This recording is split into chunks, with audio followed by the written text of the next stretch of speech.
harus putuskan cerai, udah no choice ya. Saya Kristen Orthodox, jujur aja. Itu Joel Osteen dikirim adik saya, Blessed in the Darkness. Kalau Tuhan izinkan satu pintu ditutup, pasti ada pintu yang dibuka.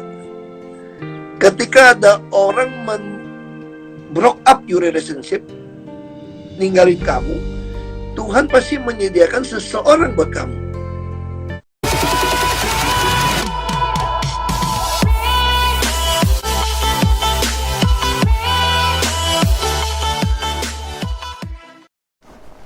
Halo semuanya, kembali lagi bersama dengan saya Joy Mandik di YouTube channel Beritakan Kebenaran. True faith always seeking understanding. Iman yang sejati selalu akan mencari pengertian. Nah, video yang pertama itu direspon positif oleh beberapa orang, dan kemudian ini menjadi bola yang terus berlanjut. Dan saya membuat video yang kedua ini bukan membahas sekedar untuk Ahoknya, tetapi juga bagian tanggung jawab saya untuk memberikan sebuah makanan yang benar kepada jemaat Tuhan. Dan seperti tagline kita percaya bahwa iman yang sejati selalu akan mencari kebenaran. Nah, bagian ini saya akan mencoba untuk mereview hal-hal yang disampaikan oleh Pak Ahok sebelumnya. Itu berkaitan dengan yang pertama Rasul Paulus dan Tuhan Yesus, dan yang kedua ini kita akan bahas tentang Kristen Orthodox dan Joel Osteen. Beberapa orang nanya sama saya apakah Joel Osteen itu adalah Kristen Orthodox, yang sangat menarik sekali karena ini mungkin dikutip dari percakapan yang disampaikan oleh Pak Ahok dalam rangkaian ceritanya. Dia menyampaikan bahwa dia mengaku sebagai Kristen Orthodox, tetapi kemudian di dalam masa-masa dia dibina di lembaga pemasyarakatan, dia mendapatkan sebuah buku yang tulisan Joel Osteen, dan dari sana dia mendapatkan inspirasi daripada Tuhan, lalu kemudian mengambil sebuah langkah untuk menikah kembali. Ini dia videonya. Ketika sudah harus putuskan cerai, udah no choice ya. Saya Kristen Orthodox, jujur aja. Bagi saya pernikahan itu tidak ada perceraian. Makanya orang selalu berpertanyaan begini. Orang suka tanya ke orang Kristen ya, Rasul Paulus itu kan di Alkitab kan seolah-olah sendiri, tidak ada istri ya. Tetapi di ayat 15, terus kita 1 Korintus 7 ayat 15 bilang begini. Tetapi jika yang tidak beriman itu, he or she, yang tidak beriman itu, pengen pisah dari kamu, lepaskan dia. Nah, saya tentu stres. Pada saat itu saya dapat satu buku, itu Joel Osteen dikirim adik saya, Blessed in the Darkness. Saya lagi stres sekali malam itu. Saya baca, dia tulis begini. Kalau Tuhan izinkan satu pintu ditutup, pasti ada pintu yang dibuka. Ketika ada orang broke up your relationship, ninggalin kamu, Tuhan pasti menyediakan seseorang buat kamu. Lalu saya cerita lah sama teman saya kan. Teman saya bilang, di sini mana ada cewek, lu gila lu. Di penjara gitu kan. Di sini agak lumayan ya, yang ngawal bini lu. Dia bilang gitu tuh gak? Nah, akhirnya saya mulai bertanya, apa benar teori seperti itu? Oke, sebelum melanjutkan video ini, silakan pencet tombol like, lalu share sebanyak mungkin kepada teman-teman kita. Lalu jangan lupa untuk subscribe supaya bisa mendukung pelayanan melalui media YouTube channel ini. Oke, kita akan langsung aja masuk dalam pembahasan apakah Kristen Orthodox itu. Kalau kita mengacu kepada bagian definisi kata atau terminologi, maka kita akan mendapatkan informasi yang cukup jelas. Misalnya, kalau saya kutip di dalam sebuah Wikipedia, dia mengatakan bahwa Ortodoks adalah sebuah ajaran agama yang artinya adalah ajaran yang benar. Terkadang hal ini diartikan sebagai ajaran yang lama, ajaran yang kuno, atau ajaran yang fundamentalis. Tetapi menurut Kamus Besar Bahasa Indonesia, Ortodoks artinya adalah berpegang teguh pada peraturan dan ajaran resmi, misalnya dalam agama. Bahkan dipahami juga sebagai sesuatu yang kolot atau berpandangan kuno.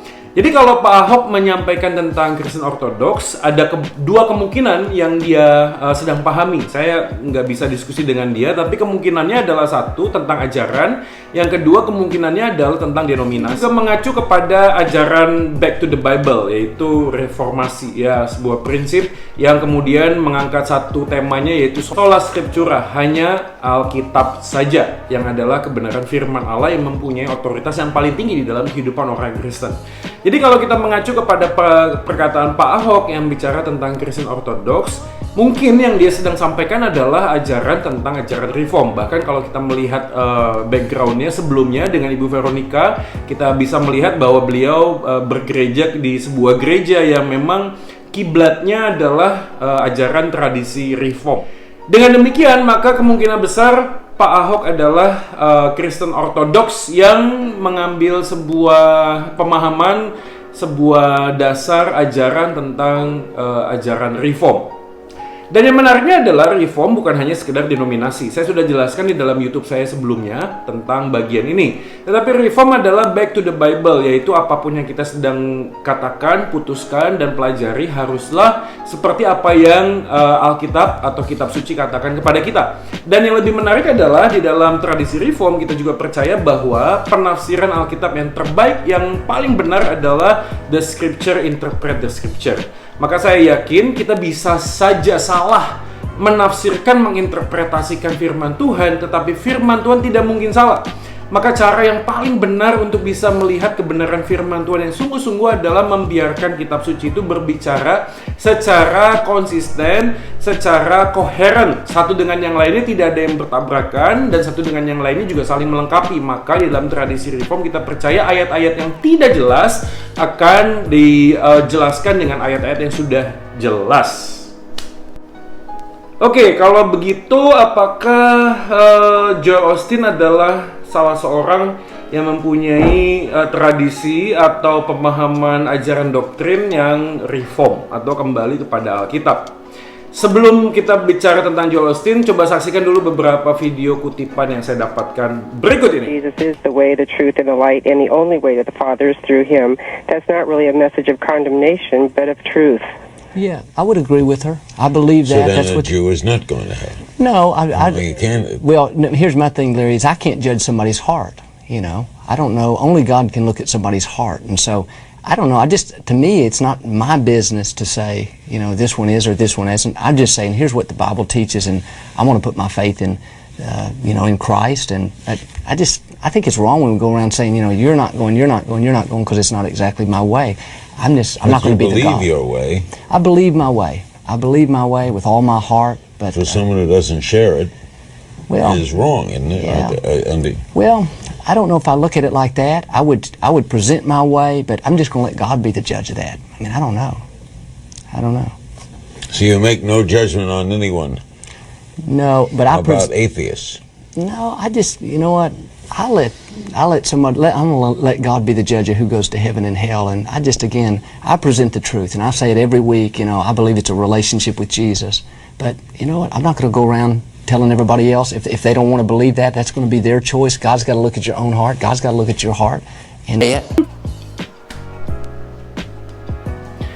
Di dalam video yang pertama kita melihat bahwa Joel Osteen sedang diwawancara, dan yang menarik adalah percakapan mengenai Yohanes 14 ayat 6, yaitu Jesus said that I'm the way, the truth, the life, no one comes to the Father except through me.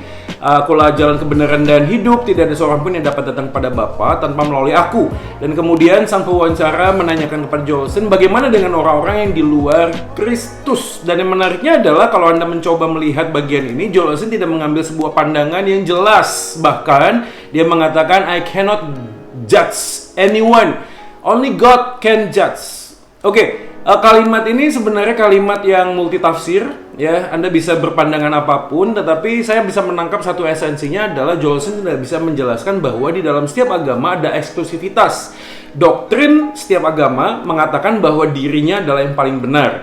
Maka yang penting adalah bukan hanya sekedar klaim tentang apa yang disampaikan oleh kebenaran kitab suci masing-masing agama, tetapi bagaimana memverifikasi apakah wahyu tersebut bisa dipertanggungjawabkan. Nah, saya tidak akan berpanjang lebar dalam bagian ini, tetapi yang penting adalah ketika Joel Osteen mengambil sebuah posisi bahwa dia tidak bisa menjelaskan hal itu dan semua orang punya pendapatnya masing-masing, setiap agama mempunyai kebenarannya masing-masing yang mungkin saja bisa membawa orang bisa ke surga, maka ini menjadi pandangan yang rasanya tidak mungkin masuk di dalam tradisi reform. Ya, tradisi reform percaya bahwa doktrin reform mengajarkan kepada kita bahwa only by faith alone, bahwa keselamatan hanya karena iman, bukan karena perbuatan. Jadi sesaleh apapun, sebaik apapun seseorang menganut agamanya dan tekun di dalam agamanya, kalau tidak di dalam Yesus, maka kitab suci mengatakan dia tidak berhak masuk ke dalam surga. Saya sudah mengatakan berkali-kali bahwa kebaikan yang dilakukan atas dasar untuk sampai ke surga dengan kebaikannya sendiri itu justru kejahatan. Karena orang tersebut melakukan sesuatu kebaikan bukan untuk Tuhan, tetapi untuk dirinya sendiri, supaya dirinya bisa masuk ke dalam surga. Oke, di dalam video yang kedua, kita bisa melihat bahwa Joel sedang berkhotbah, dan yang menariknya adalah dia mengatakan itu bukan sekedar hal positif, tetapi lebih daripada perkataan positif. Dia mengatakan bahwa kita bisa memberkati diri kita sendiri, kita bisa mengatakan saya berbakat, saya adalah mahakarya agung yang luar biasa, saya adalah orang yang luar biasa, dan lain sebagainya. Dan begitu perkataan itu kita sampaikan dan ucapkan berkali-kali, di sanalah kita bisa diberkati. Bahkan Tuhan pun harus memberkati aku ketika aku mengatakan bahwa aku memberkati diriku sendiri. Dan yang menarik lebih daripada itu adalah dia mengutip sebuah kitab Yesaya. Oke, kita tidak akan juga membahas tentang bagaimana dia menafsirkan kitab Yesaya, tetapi saya yakin bahwa apa yang dikatakan Joel Osteen dalam kaitan mengatakan bahwa memberkati dirinya sendiri, mengutip kata-kata Yesaya, sebenarnya penafsiran yang tidak bisa dipertanggungjawabkan. Oke, Pak Ahok membaca sebuah buku Blessed in Darkness. Terus terang saya tidak membaca buku itu, saya juga tidak punya buku itu. Tetapi yang buat saya yang utamanya adalah kalau memang Joel Osteen adalah Kristen Ortodoks, maka paling tidak dua hal yang disampaikan di atas itu harus menjadi hal yang penting dan utama. Yaitu yang pertama adalah kembali kepada Alkitab, menyampaikan kebenaran firman Tuhan seperti yang Alkitab katakan, bukan apa yang kita pikirkan. Dan yang kedua adalah tradisi reform percaya sekali bahwa hanya karena Yesus saja kita bisa masuk ke dalam surga, bukan dengan cara yang lain, bukan dengan jalan yang lain. Ahok sempat menyampaikan bahwa di dalam sisi-sisi tertentu dia mengalami hal psikologis. Oke, begini. Kita kesampingkan dulu hal ortodoks dan Joel Osteen. Tetapi yang menarik adalah dalam posisi tertentu memang saya bisa memahami apa yang Pak Ahok sedang rasakan saat itu. Karena saya pun pernah mengalami hal demikian. Satu kali saya pernah di panti rehabilitasi dan saya mencoba untuk mencari Tuhan, quote and quote, ya, di dalam kegalauan kehidupan saya, putus asa dan tidak tahu saya harus berbuat apa. Lalu kemudian saya menemukan sebuah buku dan bukunya dikarang oleh Kenneth Hagin. Ya, dan kalau Anda searching Kenneth Hagin, salah satu tokoh juga yang mungkin satu deretan dengan teman-teman seperti Joel Osteen. Ya, dan yang menarik saya ingat sekali dalam buku itu mengatakan jika Anda sakit saat ini, berdirilah di tempat tidur Anda, lalu berdiri, ketukkan kaki Anda ke bawah sambil menyebut nama Yesus 3 kali. Dan Anda akan sembuh. Dan you know what? Saya lakukan hal tersebut, guys. Dan pada waktu saya melakukan itu, seminggu kemudian saya dicek. Waktu itu saya punya sakit hepatitis yang sudah akut sekali, ya. Dari 5 teman saya pasien panti rehabilitasi, pada awal permulaan saya dicek saya paling parah, dan setelah pemeriksaan yang kedua, setelah saya berdoa dan mengetukkan kaki ke tanah 3 kali, saya mendapatkan hasil yang sangat positif, teman-teman sekalian. Hasil luar biasa, dan dari sana saya mengagumi Kenneth Hagin, dan kemudian saya masuk sekolah Alkitab setelah lulus dari panti rehabilitasi, dan kemudian saya menemukan bahwa Kenneth Hagin adalah orang yang tidak bertanggung jawab untuk menafsirkan firman Tuhan. Oke. It is very interesting. Maksudnya ini menarik banget sih. Maksud gue, ya Tuhan tuh bisa pakai ajaran-ajaran yang menyimpang juga sih untuk membawa kita mengenal Tuhan gitu loh. Karena aku yakin setelah aku belajar tentang doktrin reform, aku semakin yakin bahwa orang pilihan tidak mungkin selalu tersesat. Ya nggak sih? Tuhan pasti dengan segala macam caranya membawa orang-orang pilihannya untuk kemudian menemukan kebenaran yang sejati. Dan saya menemukan ada banyak teman saya yang latar belakangnya juga bukan orang yang reform, bahkan di dalam mainstream lain gitu ya, yang sangat luar biasa, bukan hanya sekedar hal-hal yang berbau roh yang wow sekali, tetapi yang betul-betul menyimpang, ya, tersesat, dan dia betul-betul fanatik dengan ajaran tersebut. Lalu kemudian Tuhan bisa mengubahkan, dan hari ini dia punya pandangan reform. Ya, sekali lagi teman-teman sekalian, kita nggak usah berdiskusi, oh enggak, saya ajarannya Alkitabiah. Anda salah kaprah kalau Anda berpikir bahwa reform itu tidak Alkitabiah. Ya, nanti kita akan bahas hal itu di lain kesempatan. Tetapi yang penting adalah ketika kita mengatakan Kristen Ortodoks dan pemahaman tentang Ortodoks adalah doktrin reform yang sangat kuat, maka kita percaya bahwa di dalam kedaulatannya Tuhan punya cara untuk mengambil sebuah keputusan melalui jalan yang sesat, ajaran yang sesat untuk membawa orang kemudian menemukan kebenaran yang sejati.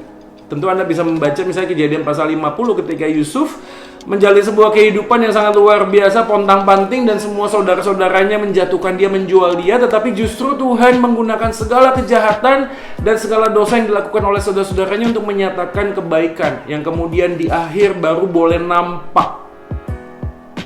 Jadi secara psikologis Pak Ahok mungkin saat itu sedang bingung, galau, dan saya bisa memahami bagian itu ya. Maksud saya gini loh, di dalam posisi yang sangat terjepit, kita sulit sekali untuk mengambil sebuah daya pikir yang kuat, penalaran yang kritis tentang sesuatu. Benar nggak sih? Ya, tapi yang sangat disayangkan adalah dia menyebut dirinya Kristen Ortodoks. Oke, sekali lagi saya nggak bisa ngomong terlalu dalam juga dengan posisi Pak Ahok gitu loh. Tetapi saya mau tegaskan kepada teman-teman sekalian, kalau Anda hari ini menonton video ini dan Anda ada di dalam Kristus, maka carilah kebenaran firman Tuhan, kitab suci di atas segalanya, di atas segala sesuatu, apapun itu bentuknya, buku, pengarang yang terkenal, hamba Tuhan yang dipakai Tuhan, yang melakukan mujizat luar biasa. Taruhlah kebenaran otoritas itu ada di dalam kebenaran firman Tuhan, kitab suci itu yang nomor 1. Dan saya yakin di dalam posisi tertentu Pak Ahok mungkin sedang bergumul. Jadi waktu bergumul, ya nggak mungkin juga kan dia lagi putus asa, lagi galau, mungkin goncangan dalam keluarganya sangat keras, lalu dia harus diminta untuk menganalisa sebuah buku. Kayaknya nggak mungkin deh ya. Kayak, ya aku juga nggak bisa ngomong begitu ya. By the way beginilah, saya pernah punya pengalaman ketika saya sedang sakau waktu itu. Kan saya sudah percaya Tuhan Yesus ya. Jadi waktu itu saya pakai putau, lalu saya sedang sakau, saya cuma punya satu paket putau itu satu-satunya, dan apa yang saya lakukan adalah saya mencoba untuk memasukkan putau tersebut dengan suntikan ke tangan, ke kiri, ke sini, cari uratnya. Kalau Anda pernah ambil darah di PMI kan harus dapat arterinya ya. Ya itulah pokoknya ya. Lalu di tangan nggak bisa, saya ke kaki juga nggak bisa. Dan teman-teman sekalian yang luar biasa, saya punya pengalaman waktu itu sedang sakau, betul-betul sakau, kejepit. Apa yang saya lakukan? Saya berdoa di dalam nama Yesus. Dan pada waktu saya berdoa dalam nama Yesus, saya masukkan jarum tersebut dan langsung dapat. Dan saya ingat sekali pada waktu saya mulai fly, saya ingat saya bersyukur pada Tuhan karena Tuhan menolong saya.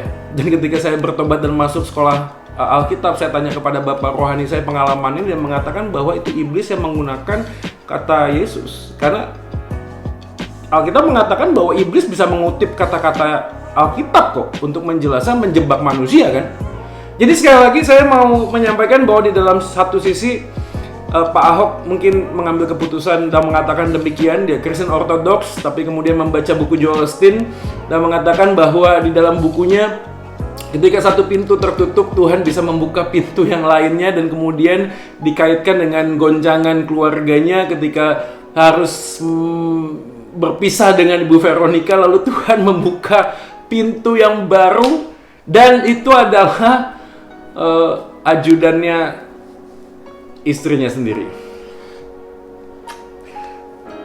Ya oke lah. Ya. Dan by the way mereka sudah menikah, dan istri kedua Pak Ahok hari ini juga sudah ikut Kristen dan sudah ada anak, oke. Ya, dan saya sudah membahas di dalam video sebelumnya bahwa semerah apapun dosa kita, kita mengatakan tidak ada dosa yang tidak bisa diampuni, ya. Dan itu termasuk di dalam dosa perceraian. Ya, apapun itu juga. Ya, kasih karunia Tuhan tetap nyata dan itu Injil. Sekarang kita masuk dalam sebuah kesimpulan. Kesimpulannya apa sih? Ada 3 hal yang menjadi kesimpulan. Yang pertama adalah Tuhan itu berdaulat. Tuhan bisa pakai kesalahan manusia, bahkan dosa sekalipun. Bahkan kalau kita melihat Yakub dan Esau, konspirasi yang begitu sangat luar biasa antara ibu dan anak, kemudian menipu bapak anak suaminya sendiri. Tetapi Tuhan izinkan itu semua supaya menyatakan bahwa pilihan Tuhan adalah kepada Yakub, bukan kepada Esau. Dan ini luar biasa. Tuhan juga bisa menggunakan kejahatan dari saudara-saudara Yusuf tadi yang sudah kita bahas sebelumnya. Maka saya yakin juga Tuhan bisa menggunakan ajaran yang sesat untuk membuat seorang itu kemudian menemukan kebenaran yang sejati. Jadi who knows, kita nggak pernah bisa tahu, dan kita harus mendoakan beliau, Pak Ahok, untuk tetap melihat kebenarannya secara utuh. Ya, saya yakin sekali kalau dia sungguh-sungguh mencari Tuhan dan membaca firman Tuhan, Allah Roh Kudus saya menuntun dia. Sama seperti pengalaman saya dahulu, ketika ada banyak penyesatan yang saya pernah lakukan dan tindakan karena sepengetahuan saya, ini bedanya sih kalau beliau sudah tahu waktu itu, dan saya belum tahu apa-apa waktu itu ya, betul-betul cupu banget sih. Tetapi Tuhan menolong kita semua. Ini pelajaran yang pertama bahwa ajaran yang menyimpang, buku Joel Osteen sekalipun Tuhan bisa pakai. Tapi ini bukan berarti bahwa kalau Anda sudah tahu yang benar, lalu Anda mencobai Tuhan dengan membaca atau melihat buku-buku lain yang tidak atau membaca buku-buku yang lain yang tidak sesuai dengan kebenaran kitab suci. Oke, yang kedua adalah ketika kita sudah menjadi orang Kristen yang percaya kepada Tuhan, carilah firman Tuhan itu dengan hati yang murni, dengan motivasi yang jelas dan jujur. Maksud saya gini, saya tahu kita semua tuh punya pergumulan masalah. Tetapi Alkitab itu berbicara seperti apa adanya kitab suci. Dan seringkali yang saya pernah alami adalah ketika kita punya masalah, Tuhan tidak memberikan jawaban atas masalah kita. Tetapi yang Tuhan inginkan adalah kita meresponi panggilannya untuk tetap menjalankan dan hidup di dalam kebenarannya, yaitu taat dan setia. Seperti yang dilakukan oleh Yesaya pasal 6 misalnya, ketika Yesaya berkata, ini aku utuslah aku. Dan Yesaya dipimpin kepada sebuah bangsa yang tegar tengkuk yang tidak mungkin mendengar. Pertanyaannya, ngapain juga Tuhan ngutus Yesaya kepada bangsa yang nggak mau ngedengerin dia? Dan itu adalah bagian yang penting banget buat kita, karena buat Tuhan yang penting adalah kita taat dan setia.